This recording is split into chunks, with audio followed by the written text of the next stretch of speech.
sa kanyang panahon. Bakit nga ba may mga kabataang waring hindi matuto? Ilang ulit nang nadapa, wala pa ring ingat. Ganito po ang naging karanasan ni Trixie sa ating dunang sa kanyang panahon.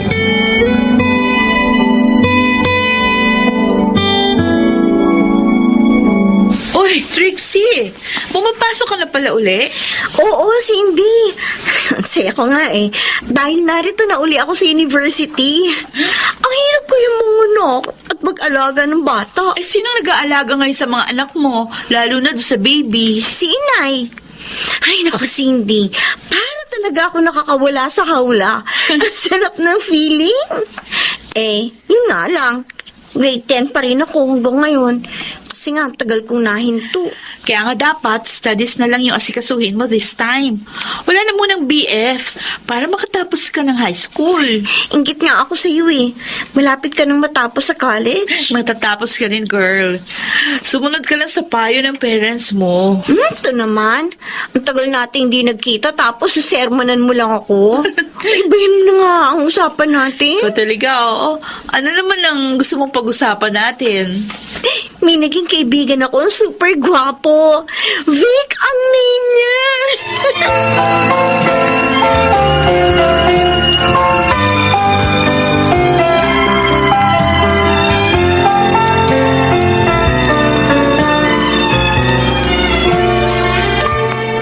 May handaan sa inyo bukas? Ay, oo, paring Rufo. Kaya magpunta kayo ng pamilya mo, ha? Anong okasyon? Hindi mo pa naman berde, ah. Uy, taong ire naman, oh. Eh, bukas na graduation sa college ni Cindy namin. Ay, oo nga pra. Graduation na ni Cindy nyo. Tama. Nakakalimutan ko. Buti pa kayo ni Tinding. Nakatapos na ang bunso nyo, samantalang si Trixie namin hindi pa rin. Uy, bakit? Nag-aaral na naman siya ngayon uli, di ba? Oo, pero mukhang hindi pa rin seryoso. Ha? Para bang hindi pa rin nadadala sa dalawang ulit ng pagkabigo sa pag-ibig.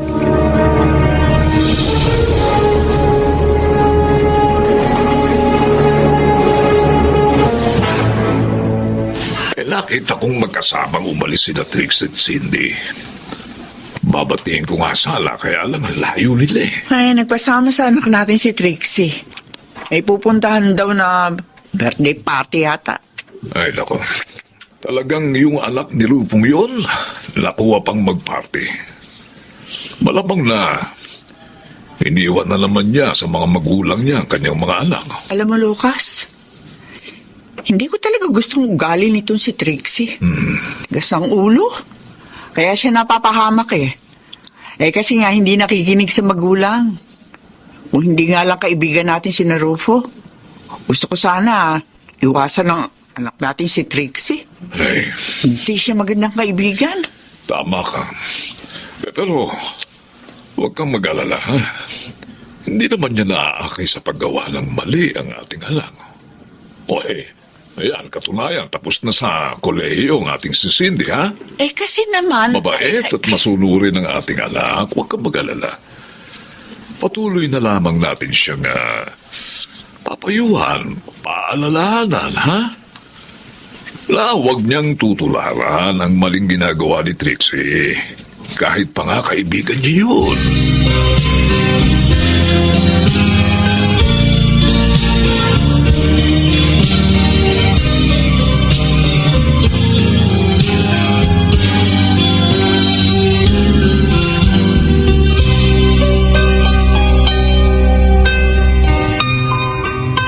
Galing kayo sa mall ni Vic? Oo, nagpasama ako sa kanya na bumili nitong damit na dala ko. Uy, alam mo, girl, pinamerienda niya ako. Tuwang-tuwa ka, ha? Siyempre naman. Alam mo naman crush na crush ko siya, hindi ba? Trixie, parang kaibigan lang, ha? Huwag kang masyadong mahulog ang loob mo sa lalaking yun. Ito naman. Bakit? Mabait naman siya. Feeling ko nga, Malapit na siya magtapat sa akin. Kasi baka mamaya matulad ka rin doon sa dalawang pinagkatiwalaan mo. Baka lokohin ka. At sasaktan ka lang din ng Vic na yun.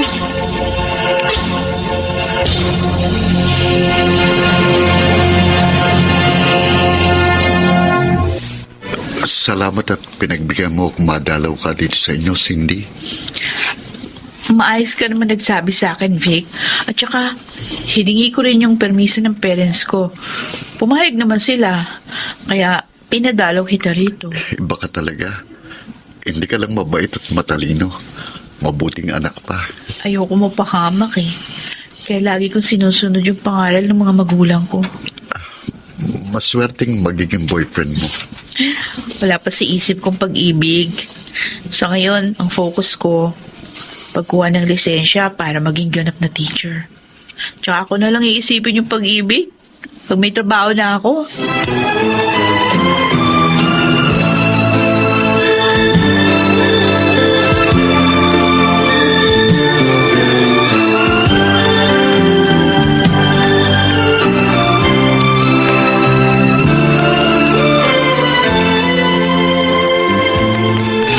Sandali nga, Cindy. Ay, Trixie, ikaw pala. O, kumusta na? Ilang araw ka rin hindi nagpakita sa akin, ha? Huwag mo nga akong kumustahin. Traitor. Bakit ka naman nagsalita ng ganyan? Dahil yan ang totoo. Kala ko kaibigan kita. Yung pala traitor ka? Mga agaw? Nagkakamali ka. Wala akong inaagaw sa iyo. Huwag ka na magsinungaling. Inaagaw mo sa akin si Vic. Ang lalaking gusto ko. Ilang beses ko na siya nakitang dumadalaw sa inyo. Trixie, hindi kita niloloko. Oo, dumadalaw siya. Nagtapat din ng pag-ibig sa akin, pero hindi ko siya tinanggap. Dahil nga alam ko, gusto mo siya. At isa pa, wala akong damdamin para sa kanya. Sinungaling ka, malandi. Ah! Dahil sa lalaking yun, sinampal mo ko. Wala kang kwentang kaibigan. Ayaw na kita makasama pa kahit kailan.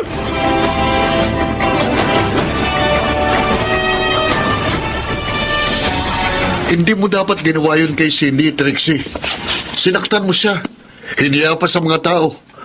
Anong klase kang kaibigan? Kasalanan niya. Kaya ko ginawa yun. Pwede ba wag mo siya ipagtanggol? Hindi niya kasalanang dinadalaw ko siya. At lalong hindi niya ako inagaw sa'yo. Dahil wala naman tayong relasyon. Vic! Kaya wala kang karapatang saktan sino mang babaeng gusto kong dalawin. Sorry, Trixie. Oo, nakipagkaibigan ako sa'yo. Pero hanggang doon lang yun. At ginawa ko yun para mapalapit din kay Cindy. Ano? Gusto kong tulungan mo ako sa kanya. Dahil siyang mahal ko. Sama mo. Pinaasa mo lang pala ako. Hindi kita pinaasa. Wala akong ginawa o binitiwang pangako sa'yo para umasa ka. Isa pa, Trixie. Ang gusto kong maging girlfriend ay yung dalaga. Hindi yung may dalawang anak na.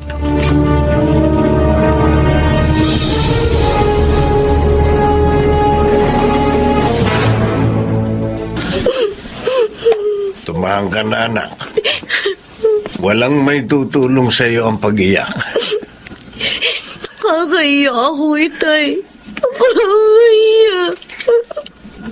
Anak, 2 beses ka nang nadapa. Niloko na mga minahal mo. Ngayon naman, nagmahal ka at nasaktan sa hindi ka naman gusto.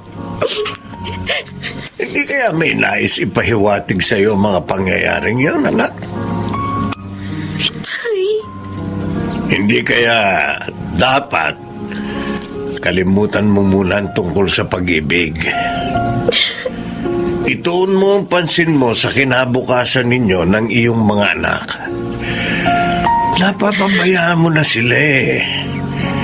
Wala kang ginagawa para paghandaan ang kanilang kinabukasan. Tawarin niyo ako, itay. Nagbuhay dalaga na naman ako. Kaya eto, nasaktan na naman ako. May pagkakataong ka pa, anak. Bumangon kang muli. Aalalayan ka namin ng iyong inay.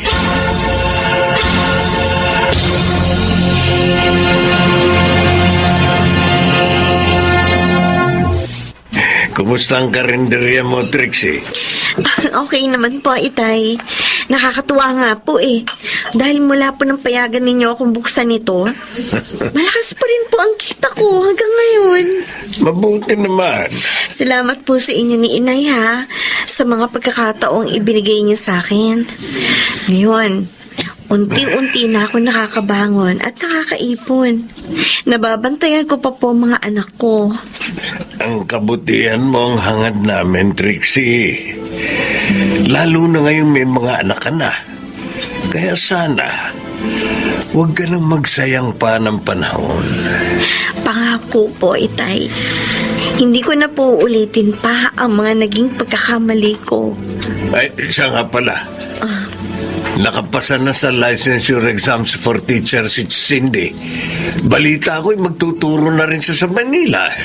Ang galing niya talaga. Naabot na niya ang pangarap niya. Bakit hindi mo siya puntahan? Humingi ka ng tawad sa mga sinabi at ginawa mo sa kanya. At buuin niyong muli ang inyong pagiging magkaibigan. Nahihiya po ako eh. Sobra ko po nasaktan ng kaibigan ko. Baka hindi niya po ako patawarin. Anak, patawarin ka man niya o hindi, ang mahalaga, na ipadama mo sa kanya ang iyong pagsisisi at pagbabago.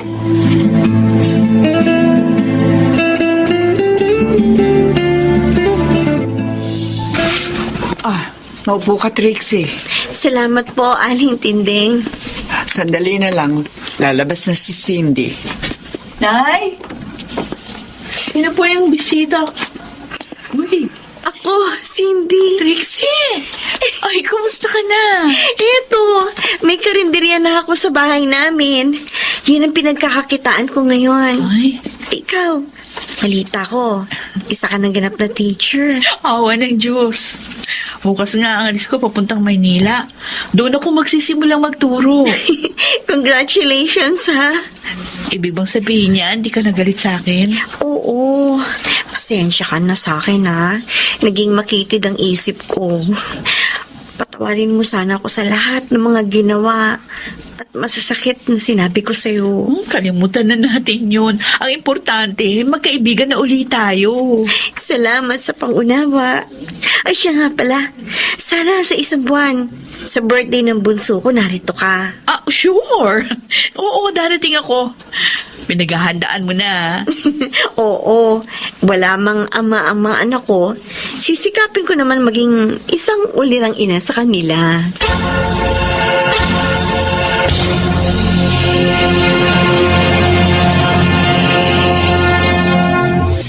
Sa kanyang panahon, may mga pagsubok na dumarating upang imulat ang tao sa kanyang pagkakamali. Ito ang naging karanasan ni Glenda sa ating dunang Sa Kanyang Panahon.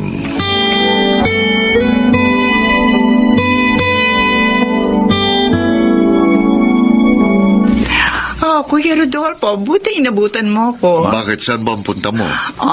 May date ako.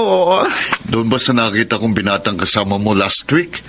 Siya ba ang bago mong boyfriend? Oh, yes. Glenda naman. Parang anak mo na lang ang lalaking yun. Tingin ko nga kasing edad siya ni Gladys eh. Kuya naman, in love, age doesn't matter. We love each other. Kaya hindi importante ang agwat ang edad namin. Lolokohin ka lang ng lalaking yun. Gaya ng iba mong naging nobyo. Hindi magkakapareho ang mga tao. At saka, pwede ba? Huwag kang magsalita ng ganyan. Si Gladys nga, hindi pinag-iisipan ng ganyan ng boyfriend ko eh. Ibig mo sabihin, alam na ng anak mong tungkol sa batang-bata mong nobyo? Oo. Aba, Pero hindi pa sila nakikita. Okay lang naman sa anak ko. Kahit kasing edad lang niya ang mahal ko. Basta ang importante, masaya ko, kung kuya. bakit kasi hindi ka na lang mag-asawa nang hindi kung sino-sinong nagiging boyfriend mo? O, edi lalo mahirap. Dahil kapag niloko ko, edi hindi na ako makakahiwalay.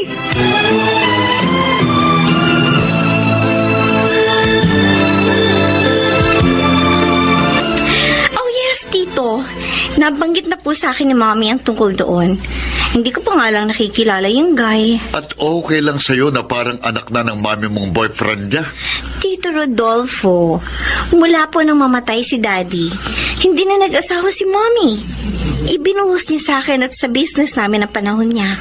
Kaya ngayong malaki na ako, gusto ko naman syempre maging happy si Mommy.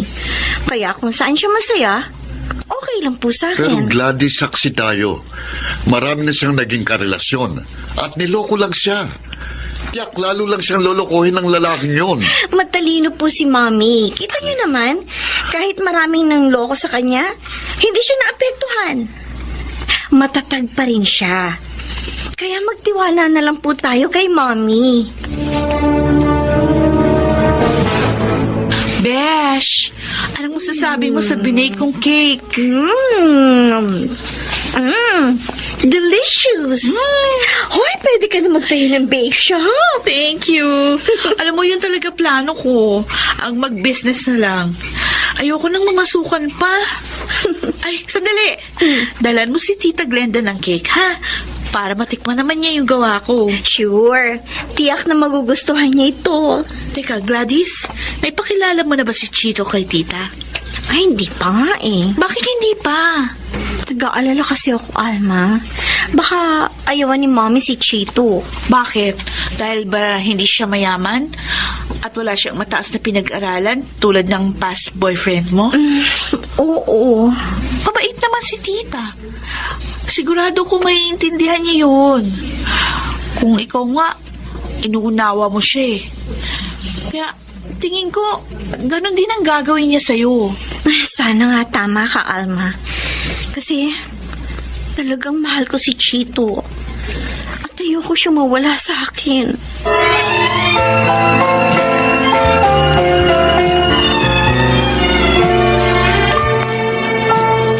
O sige, Dexter, sa'yo na mga dilatang yan. Lagay mo na sa plastic. Ay, salamat, tol. Iba talaga pag mucho. Maraming masasarap na pagkain.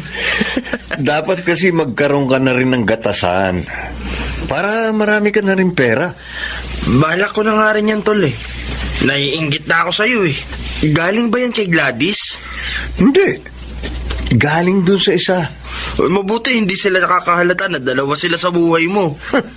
Tol, magaling ako magdala. Huwag kang mag-alala. Tuturuan kita. Para makapili ka ng mayaman. At kahit medyo matanda na, yung may asim pa. Para kahit paano, masarap naman ang lasa.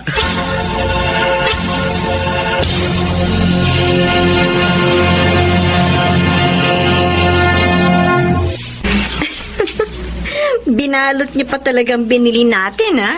Para surprise. Sure ako na magugustuhan niya yan. Ang ganda yata niyan. And expensive pa. At sasabihin ko sa kanya, ang stepdaughter niya pumili nito. Salamat ka pala, anak. Saan po? Eh di sa pagsama mo sa akin. At higit sa lahat, sa pangunawa mo sa akin. Ako rin po nagpapasalamat sa inyo, Mommy. Dahil naintindihan niyo ang sitwasyon ng boyfriend ko. Anak, sa pag-ibig ang lahat ay pantay-pantay. Kaya hindi hadlang ang kalagayan sa buhay. Kahit pa edukasyon sa dalawang nagmamahalan. Tama nga si Alma. Very understanding kayo, Mommy. At maswerte ako dahil kayo naging mami ko. Uy! Nabola ako ng baby ko. No, hindi bola yun, Mommy. Taos po sa puso yung sinabi ko. Oh, sige na, okay na. Baka mamaya, mapaiyak mo pa ako eh. Anak, naiba ko. Kailan mo ipakikilala sa akin ang boyfriend mo? Ano kaya kung pagsabayin na lang natin, Mommy? Ipakilala niyo sa akin ang boyfriend niyo, then ipakikilala ko rin sa inyo ang boyfriend ko. Tagal naman magbihis ni Chito. Baka nandun ang boyfriend ni Mommy. Sana naman wala pa. Ayokong malate kami. Chito! Ano? Hindi ka pa ba tapos? Baka kasi hinihintay na tayo ni na Mommy.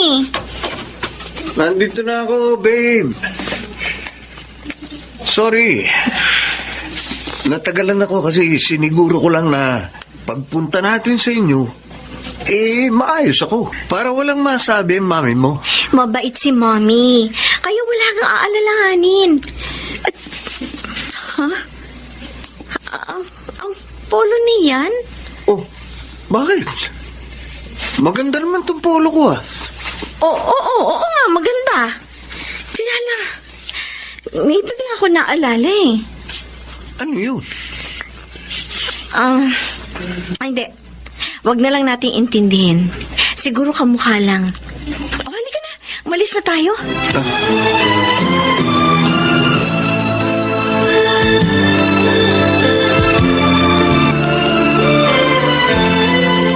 Babe, ganda pala ng bahay niyo. Salamat. Mahusay ka palang mag-ayos ng bahay. Kami ni Mommy ang nagtulong na mag-ayos nito. Anak. Dumating ka na pala. Yes, Mommy. Kasama ko na pong boyfriend ko, si Chito. Chito, ang mami ko. Glenda? Chito? Ikaw? Wait, Um, bakit magkakilala na kayo? Walang hiya ka. Ang lalaking ito ang boyfriend ko! What? ano? Kaya pala suot mo ang pulong binili ko para sa boyfriend ni Mommy? Gladys, magpapaliwanag ako. Niloko niya tayo, anak! Bakit kailangan mangyari to, Chito? Bakit ang mami ko pa? Sorry, Gladys. Hindi ko alam. I hate you both. I hate you both.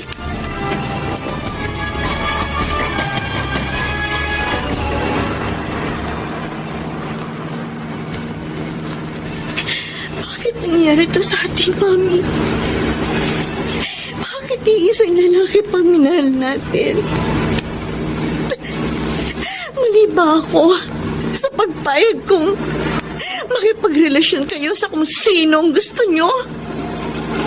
At si Chito, akala ko tapat siya sa akin. Yung pala may iba pa siya. At si Mommy pa.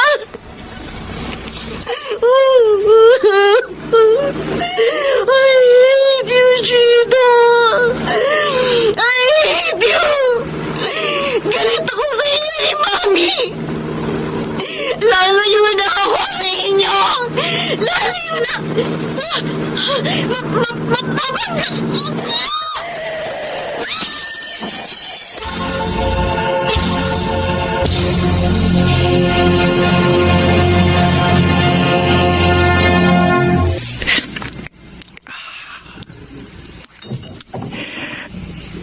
Bakit?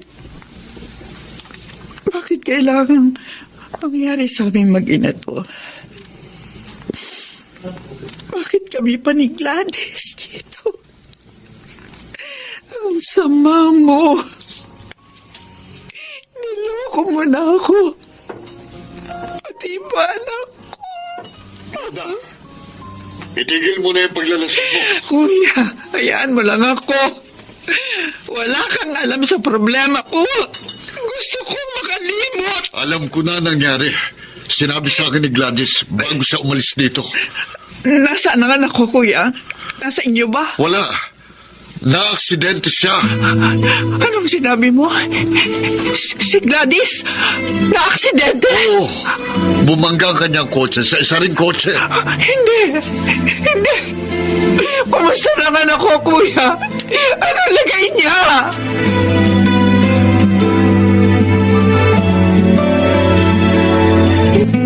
Gladys, anak ko. Mommy. Ako nga, anak. Ano nararamdaman mo? Mommy. Medyo masakit pa ang mga sugat ko. I'm sorry, anak. Kung hindi ko pinatulan si Chito, hindi mangyayari sa atin to. Hindi ka matidisgrasya. Hindi naman po natin alam na dalawa pala tayo sa buhay niya. Na niloloko lang niya tayo. Hindi ka na galit sa akin, anak. Hindi na po, Mami. Dahil nauunawaan ko na kung bakit nangyari sa atin ito. Para malaman natin ang panluloko ni Chito. Hindi siya karapat-dapat mahalin. Salamat, anak. Salamat. Tama ka, anak. Hindi siya dapat mahalin dahil wala siyang kwenta. Hindi niya tayo dapat masira, Mami. Oo, anak, tama ka. At huwag ka mag-alala. Magbabago na ako.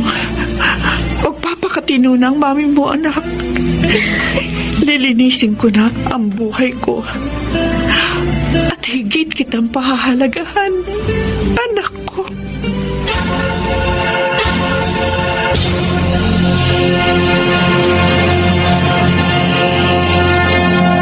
Sa kanyang panahon, may mga kabataang napapahamak hindi lang dahil sa pagiging ulilang lubos, kundi dahil din sa kapusukan. Ito ang naging karanasan ni Jerry sa ating dunang Sa Kanyang Panahon.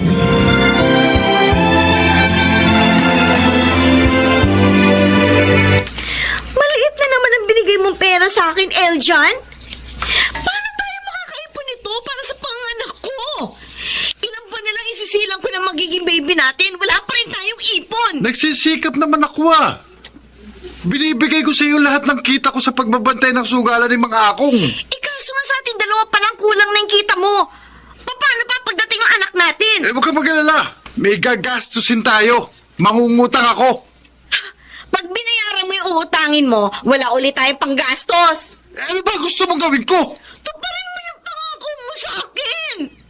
Humanap ka na ibang trabaho, yung mas kikita ka na maayos. Nakakabanas ka naman Isa nga wala nga akong makita. Hindi naman kasi ako tapos kahit high school. Hindi rin ako maaaring magpasada ng tricycle dahil wala akong lisensya. Hindi rin ako marunong magmaneho.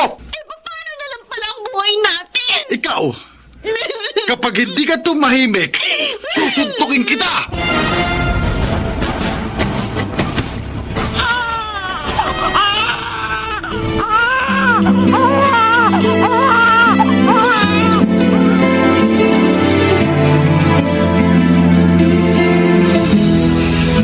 Salamat sa pagdalaw mo, Sally. Nabalitaan ko sa kapitbahay niyo na nanganak ka na last week. Ikaw talaga, hindi mo man lang ako tinawagan. Pasensya na. Hanggang ngayon kasi wala akong load Kaya kahit text, wala. Hindi ko magawa. Ganun ba? Nakita ko si Eljon kanina. Naroon sa tindahan ni Aling Simang. Nagiinuman sila kasama ang barkada niyang si Makmak. Kaya nga nainis ko lalo sa kanya Kulang na nga yung perang binibigay niya sa akin. Nakukuha pa niya magbisyo. Minsan tuloy, parang gusto kong pagsisihan na pumayag ako magsama kami. Uy, huwag kang magagalit ha. Pero talagang hindi ka dapat sumama sa kanya. Kasi ang bata niyo pa. Ikaw 17, siya 18 lang. Tapos wala pa siyang maayos na trabaho. Sana kasi sinunod mo na lang ang tiya mitring mo.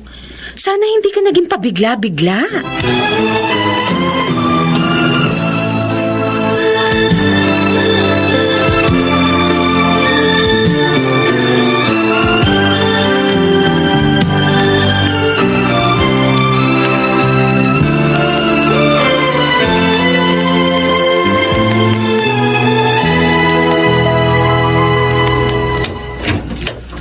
Shelly, ang pagkain natin.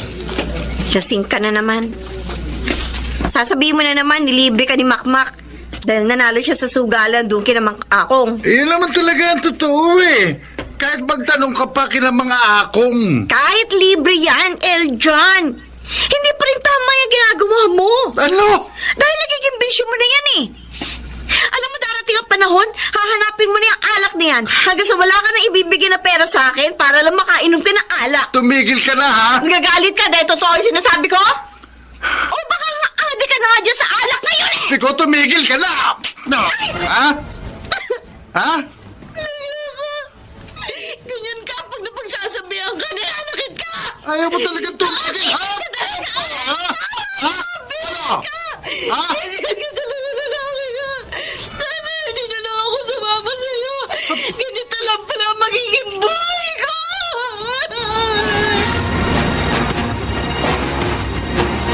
Oh, Doming. Ito pang sopas. Salamat, Mitring. Ay, may nabalitaan nga pala ako tungkol kay Jelly. Ano yun? Naghihirap daw ng usong pamangkin mo. Marami ng utang sa mga tindahan sa lugar nila. Oh, naasahan ko na yun. Eh dahil bukod sa bata pa, walang maayos na trabaho yung sinamahan. Hindi lang yun. Para daw makakaya na mag-ina, tumatanggap ng labada ang pamangkin mo. At nananakit pa raw ang Eljon na yun. Walang yang yun. Hindi na nga mabuhay ng mga isang pamilya niya, nananakit pa. Kausapin mo yung pamangkin mo. Naiwan na niya ang lalaking yun. Nang hindi na dumami pa ang anak niya sa Eljon na yun ba? Ay, paano ko kakausapin? Na hindi nga marunong humingi ng tawad ng batang yon. Pinag-aaral natin, sa halip na mag-aral, ayun, nakipagnobyo. Kaya nabuntis ng maaga. At ayun, nakipagtanan. O paano? Hahayaan mo na lang si Jelly sa ganung kalagayan?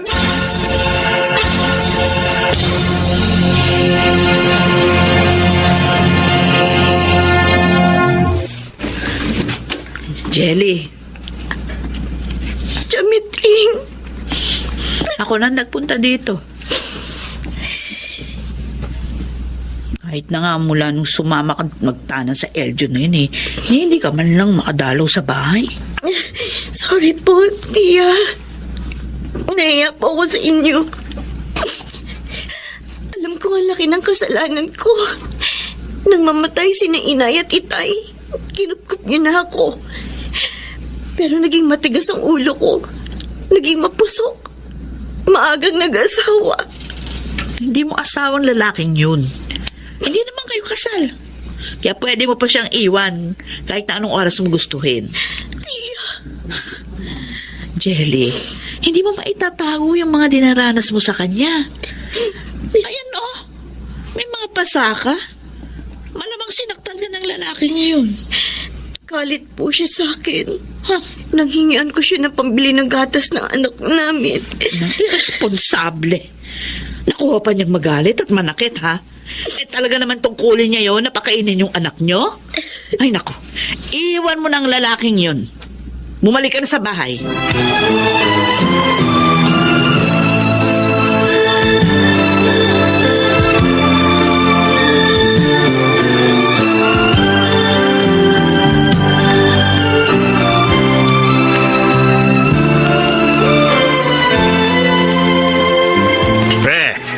Nagpunta pala sa inyo si Aling Mitring. Makmak. Kahapon, nakita ko siya nang papasukin ni Jelly. Kaya hindi na muna ako umuwi habang nasa bahay siya. Masaya muna lang ako ng matandang yun. Ayos ka talaga, pare. Nakaiwas ka pa. Siyempre, ako pa. Mabuti lang hindi niya kinuha si Jelly at yung anak ninyo.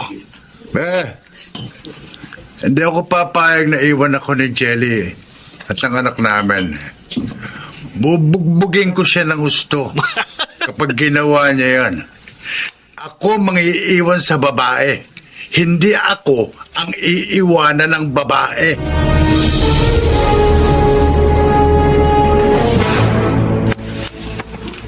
Jelly, bakit naka-empake ka? Saan kayo pupunta ng anak natin? Alis na kami dito. Iiwan ka na namin.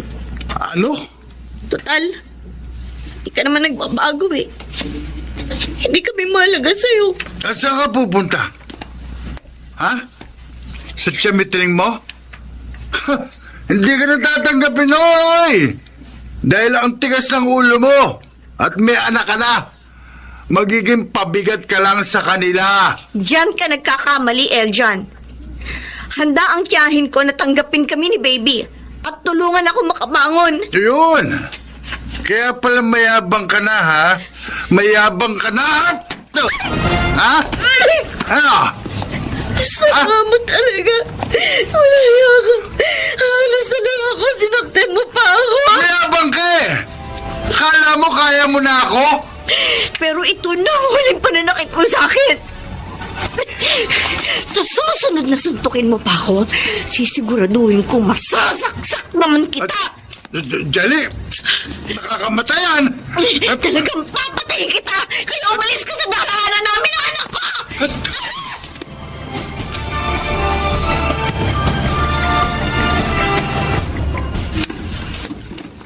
Oh, Chamitri. Jelly! Iniwan na po namin si Eljan, Tia. Pero bago po ako nakaalis, nasaktan pa po niya ako. Napakawalang hiya talaga ng lalaking yon. Ay, tama lang yan. Tama lang na iwan nyo na siya ng apo ko. Pitreng, sino ba dumating at... Jelly? Ako nga po, Chidomeng. Patawad po. Naging mapusok ako. Matigas ang ulo. Kaya sinapit ko yung kapalarong ito. Patawad po sa inyo ni Tia. Ay, huwag ka na umiyak. Tapos na yun. Oo nga. Tama ang Teodomeng mo. Basta ang mahalaga, gusto mo nang bumangon ngayon sa nagawa mong pagkakamali.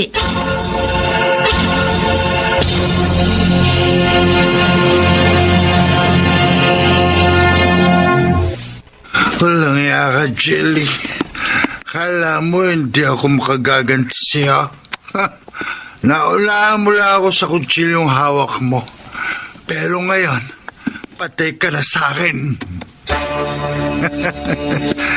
Dahil hindi ka na bubuhayin nitong dala kong gasolina. Bubuhusan ko ng gasolina ang kwartong ito at saka ako sisintihan. Ayan, binubuhusan ko na. Naibuhos ko ng gasolina. Ngayon naman, sisindihan ko na. Mamamatay ka na, Jelly!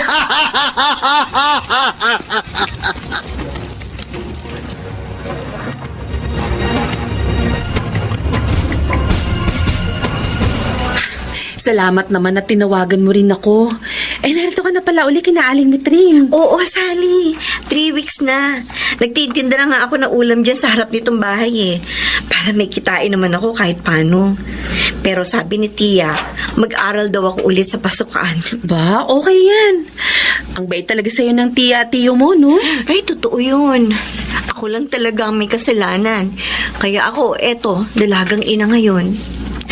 Kaya, alam mo, hindi ko na talaga sasayangin pang kabaitan nila sa akin. Talagang mag-aaral na akong mabuti. Hindi lang para sa akin, kundi para na rin sa aking anak. Talagang dapat mong gawin yan. Dahil malabo ka na matulungan ni Eljan sa mga pangangailangan mo sa anak mo. Uy, alam mo ba nangyari sa kanya? Bakit? Hindi, ano ba nangyari? Sabi ng kaibigan ko na taga roon sa lugar nyo, hinuli daw siya ng mga pulis nung Makalawa. O bakit anong ginawa niya? Lasing na lasing, nagwala at sinunog ang bahay nyo. Ano? Ginawa niya yun? Oo. At sa galit ng mga tao na nadamay sa sunog, ayun, binugbog siya at ipinahuli sa mga pulis. Kaya ngayon, tsak na makukulong siya. Pinagdimla na talaga ng espiritu ng alak ang pag-iisip niya. Ay, salamat na lang sa Diyos. Nakahiwalay na ako sa kanya. At ngayon, ay handa ng magbagong buhay.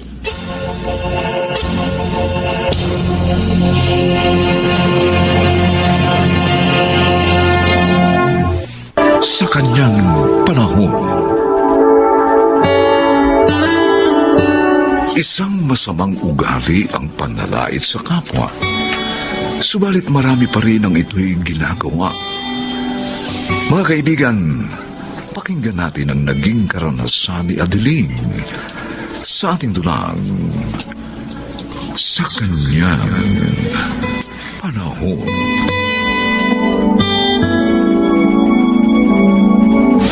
Ito ang magiging tulugan mo, Miriam, ha? Ayusin mo na yung mga gamit mo para makapagsimula ka na magtrabaho. Opo, Aling Adeling. Ma'am Adiling! Ah. Yon ang gusto ko itawag mo sa akin mula ngayon.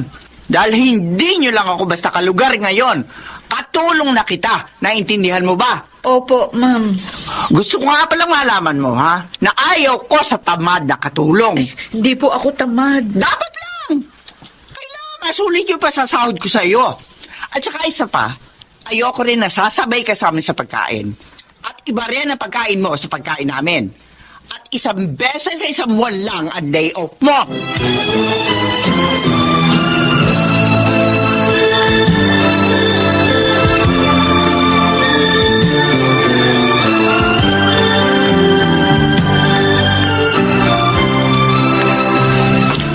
Anong iniisip mo, Myla? Naaawa po ako sa bago nating katulong, Daddy. Kaumpisa pa lang dito eh. Pinakitaan ka agad ni Mami ng masamang ugali. Di ka na nasanay sa mami mo. Kaya tuloy walang magtagal na katulong sa atin eh. Dahil sa ugali ni Mami. Ewan ko nga ba. Mula nang umasenso tayo, nagbago rin ang ugali ng mami mo. Naging matapobre siya na dapat hindi ganon. Dahil dati rin siyang galing sa hirap. Eh kung sabihan niyo po kaya siya. Baka sakaling makinig sa inyo, Daddy. Lagi kong ginagawa yon, anak. Pero nagiging ugat lang yon ng pag-aaway namin.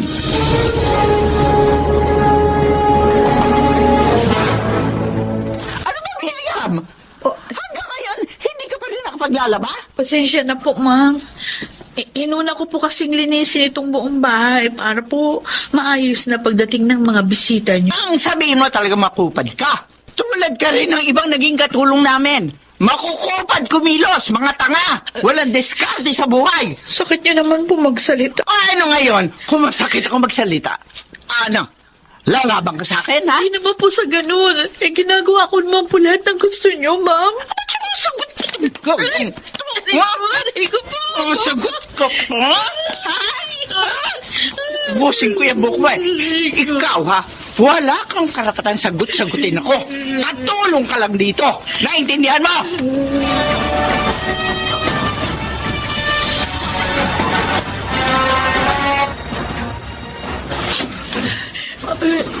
Kayo po pala, Ma'am Myla. May uutos po kayo. Wala, Miriam. Nakita't narinig ko ang lahat ng ginawa at sinabi sa'yo ni Mami.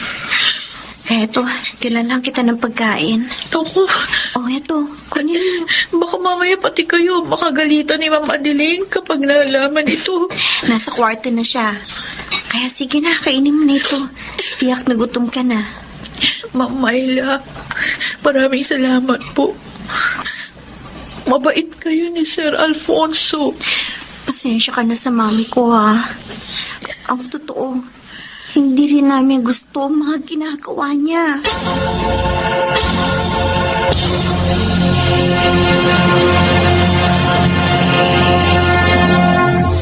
Mukhang nahihirapan ka na. Kinaaling Adeling alak ka. Ang laki ng ipinayat mo. Mahirap po talaga yung trabaho. Pero, huwag kayong mag-alala. Kaya ko naman po. Uy, sabi sa akin ng isa nating kapitbahay, nalalakit daw ng katulong yung si Aling Adeling. Oh, O bakit ikaw sinasaktan ka ba niya? po. Ay, hindi po. Hindi naman po. Mas mabait nga lang ho kaysa sa kanya yung mag-ama niya. Loko, kung hindi lang ako na-disgrasya sa trabaho ko, makakaya naman kita papag-aralin, anak eh. At hindi mo kakailanganing mamasukan ng katulong. Huwag po kayong malungkot, titay. Opo. Kaya ko naman po yung trabaho ko. Ay, anak. Tsaka, aalis din naman po ako doon kapag nakaipon na ako ng pang-aral ko.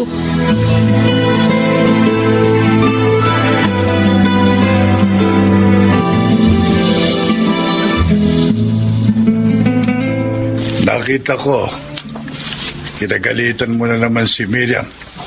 Sinampal mo pa. Ay, nang bagay sa kanya. Hindi naman kasi Kasi siya marunong magtanda. Nadiling, Oh, hindi porket tayo ang amo, may karapatan na tayong sakta ng mga katulong natin. Tao rin silang may damdamin. tumigil ka nga dyan, Alfonso.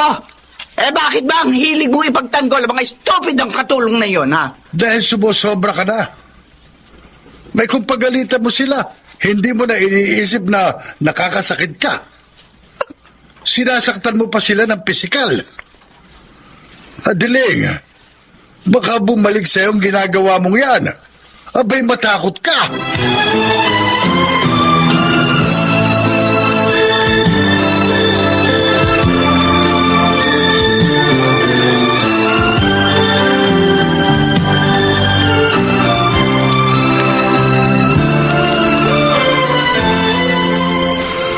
Aling Adiling, babayaran ko rin ho pag sahod ko. Kailangan ko lang ho dahil may sakit ang anak ko eh. At kailangan dali namin siya sa doktor. Kung bakit naman kasi ang dami mong anak, Bobet? Liit lang naman ang sahod mo. Wala naman trabaho yung asawa mo. Tapos, gawa kayo ng gawa ng bata. Aling Adiling, Pati tuloy ibang tao, pinaperwisyo nyo. sakit niyo naman magsalita. Sana ho kung ayaw niyong magpautang, sabihin niyo na maayos. Mahinaho naman akong nakikiusap sa inyo eh. Kung ayaw niyo magpahiram, di wag. Yung ang dami niyo pa sinasabi. Pakatari mo, Aling Adiling. May araw ka rin sa akin.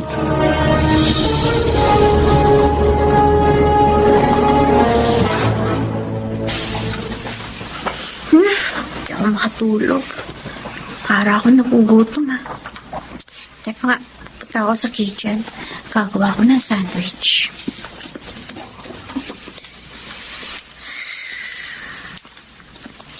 Hindi ko nagigisingin si Miriam para makapagpahinga naman siya.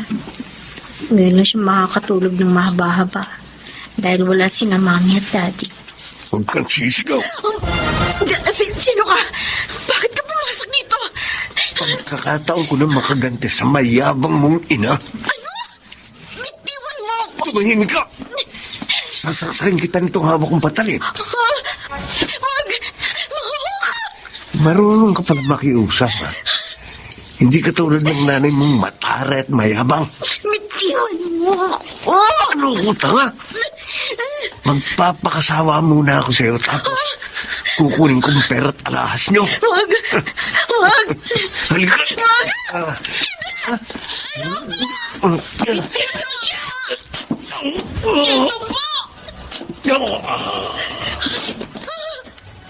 Miriam! Hindi na siya gumagalaw! Patay mo yata siya!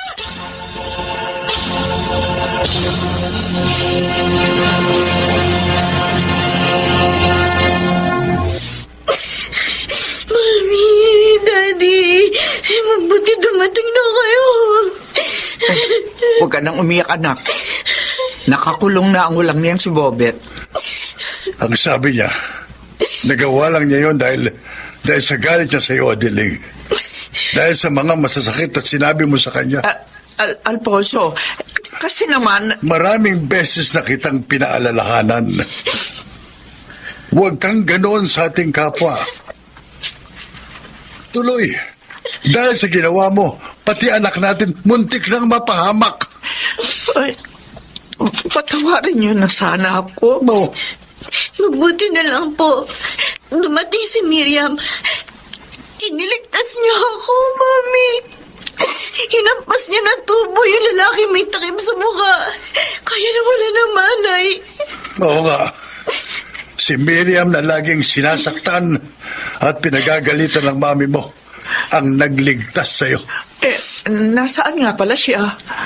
Pinauwi ko muna sa kanila para makapagpahinga sa nakakatromang pangyayaring ito.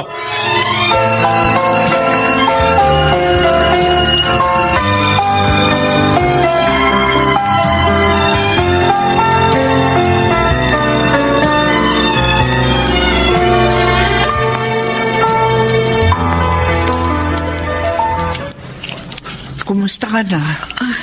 Okay na po, ma'am. Wala na po yung kaba. Salamat naman. Miriam, gusto kong magpasalamat sa pagliligtas mo sa aking anak.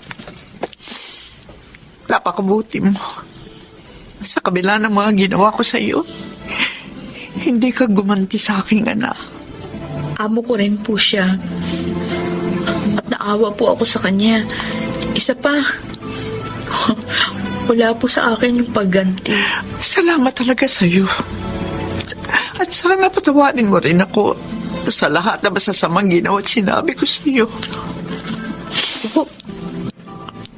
Pwede kayang sa amin ka pa rin magtrabaho? Plano ko kasi tulungan kang makapag-aral sa kolehiyo. Ma'am Adelaide. Gusto kong ituwid ang mga pagkakamali ko, Miriam. Bigyan mo sana ako ng pagkakataon.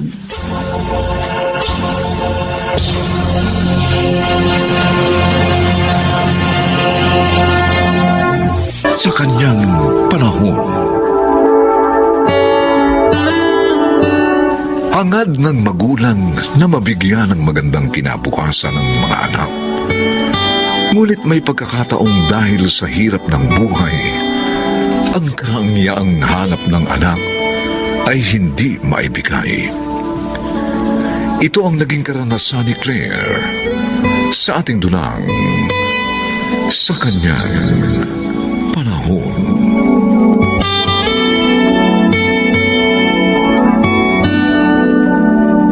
Wow! Ang ganda ng damit at sapatos na suot mo, Claire. Pati bag.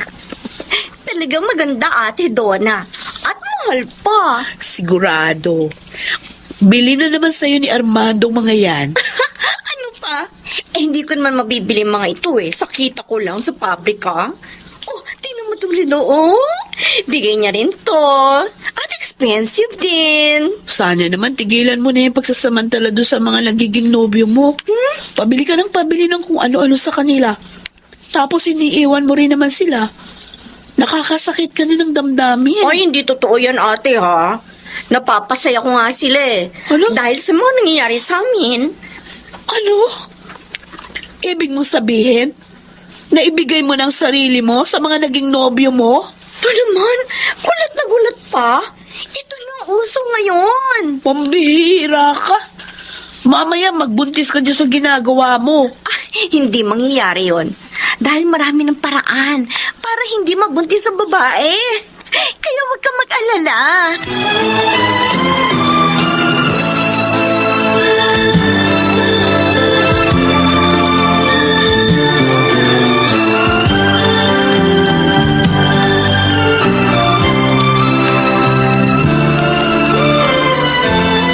Masaya ako, Claire.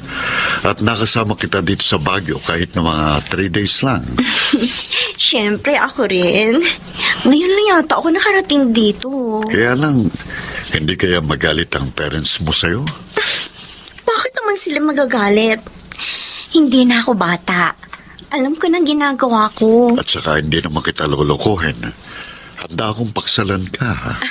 Tsaka na lang natin pag-usapan yun. Ah? Halika, mamasyal pa tayo.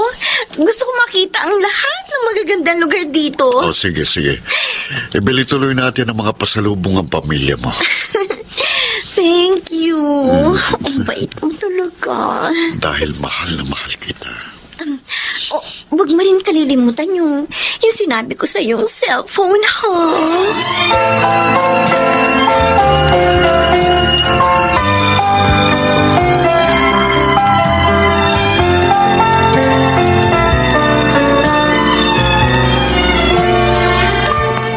Dumating na ba ang kapatid mo? Opo, inay.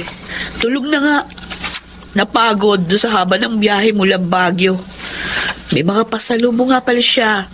Hindi naman kami interesado doon. Ang ibig namin ng tatay nyo, itigil niya ang masama niyang ginagawa. Ay nako, ilang beses ko na nga pinagsabihan pero ang tigas ng ulo, ayaw makinig. Hindi naman kasi siya marunong makontento sa kinikita niya sa trabaho niya. Kaya ginagamit niya yung sarili niya upang matikman ang layaw. Nag-aalala na nga po ako. Baka mamaya mapahamak siya sa kanyang ginagawa. Idalangin na lamang natin siya na sana imulat siya sa kanyang pagkakamali bago mahuli ang lahat.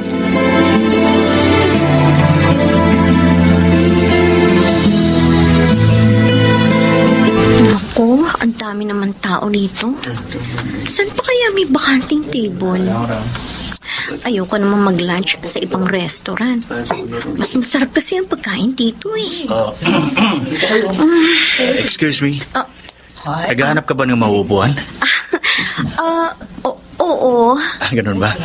Ayun ang place ko. Makante doon. Wala kasi akong kasama. Doon ka na lang kumain. Ano kasi? Huwag ka mag-alala. Hindi ako masamang tao. Gusto lang kitang tulungan kaya nilapitan kita. Ako nga pala si Walter. Ikaw, anong pangalan mo?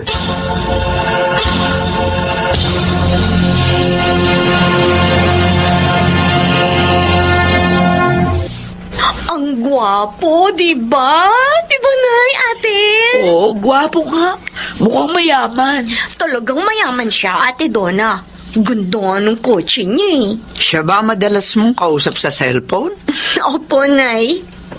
Sinagot ko na ho siya. Kaming dalawa na. Ang bilis naman. Kailan mo lang nakilala? Mabait si Walter, ate. At saka mahal namin ang isa't isa. Alam ko na sa kanya ang mga katangiang gusto ko sa isang lalaki. Kaya hindi ko na siya pinahirapan pa. Oh, paano si Armando? Tinapos ko na po ang lahat sa amin. Ha? O paano kung makakita ka ng higit kay Walter? Iiwan mo rin siya? Ay, hindi ah. Siya na talaga ang gusto ko, ate. Bata, gwapo, mabait, at mayaman.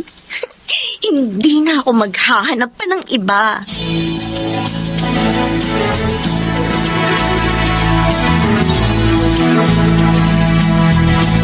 Ano bang sasabihin mo sa akin, Voltaire? Ito naman, hindi mo na ako pinag-overtime sa public ang pinapasukan ko. Gusto kitang ipakilala sa daddy ko. Ha? Kailan? Ngayon sana. Ano? Ito naman, pampira ka naman. Binigla mo naman ako. Pasensya ka na. Pupunta kasi sa ibang bansa ang daddy ko. Magbabakasyon. Dahil na broken hearted siya. Kaya gusto ko bago siya umalis, makilala ka muna niya. Matanggap kaya niya ako? Mahirap lang ako. Hindi ka naman mukhang mahirap eh. Ang gaganda nga ng mga gamit mo. Ito naman. Siyempre, nagtatrabaho ako. Nagsisipag. Kaya nakakabili ako ng mga ito. Inaalis ko lang ang kaba mo. Don't worry.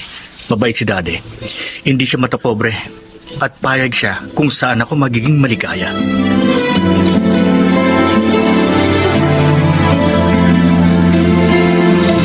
Hi, Dad. Kasama ko na po ang girlfriend ko, si Claire. Claire, daddy ko. Ikaw? Ikaw ang girlfriend ng anak ko? Armando? Teka, magkakilala kayo, daddy? Kilalang kilala ko sa Walter. Isa siyang masamang babae. Daddy? Siyang babaeng humuthot sa akin. Ang sumugat sa aking damdamin. Claire, totoo ba ang sinabi ng daddy ko? Totoo ba? Walter,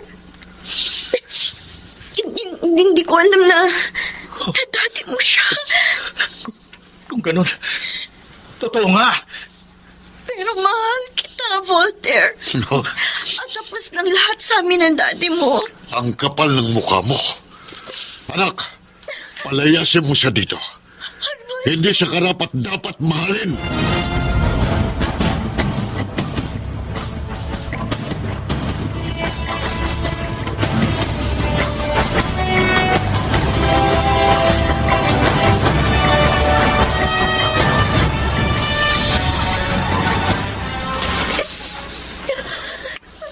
Anak? Oh, bakit ka umiiyak? At nasaan ang nobyo mo? Bakit hindi ka na inihatid? Inay. Bakit ba? Ano ba nangyari? Nag-away ba kayo? Dinala po niya ako sa kanila. ipanakilala sa daddy niya. At hindi ka natanggap ng daddy niya. Dahil mahirap tayo. Hindi po ako natanggap. Dahil ang daddy niya, si Armando pala. Ano? Galit na galit po sila mag-ama sa akin. Ito na nga ba sinasabi namin? Na baka dahil sa banli mong ginagawa, masaktan ka, mapahamak. At nangyari na nga.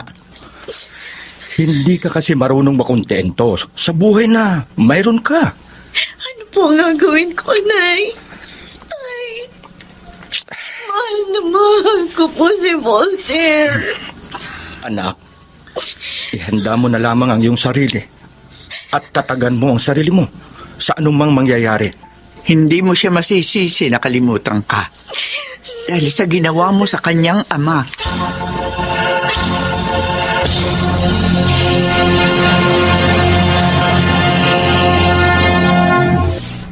Inay, kumusta na po si Claire? Mababa na ang lagnat niya, anak. Mabuti naman po. Ilang araw din siya nagkasakit. Dinamdam niya ng labis ang paglayo sa kanya ni Voltaire. Hindi na siya tinawagan. Dapat din po maunawaan natin siya. Hindi talaga madaling tanggapin ang pangyayaring yun kina Claire at sa kanyang daddy. Sana maging aral na ito sa iyong kapatid.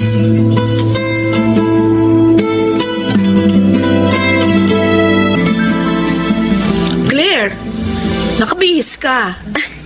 Oo, ate. Papasok na ako sa pabrika. Ilang linggo rin akong absent dun eh. Ayoko matanggal ako. Salamat naman. At mukhang maliwanag na ang isip mo. Alam ko namang akong nagkamali eh. Kaya siguro nangyari ito. Para mamulat ako. Kaya tinatanggap ko na. Anak, natutuwa kami sa narinig namin. Ang pagbabago mo talaga ang aming hangad. Patawarin niyo po ako, Inay. Itay. Sa hindi pagsunod sa mga pangaral ninyo. Dapat nagsikap na lang ako. Hindi ko sana sinapit ito. Malilimot mo rin ang iyong kabiguan, anak. Makakatagpo ka rin ng lalaking para sa iyo. Hingin mo lamang yun sa Diyos at makikita mo. Ibibigay niya yun sa tamang panahon.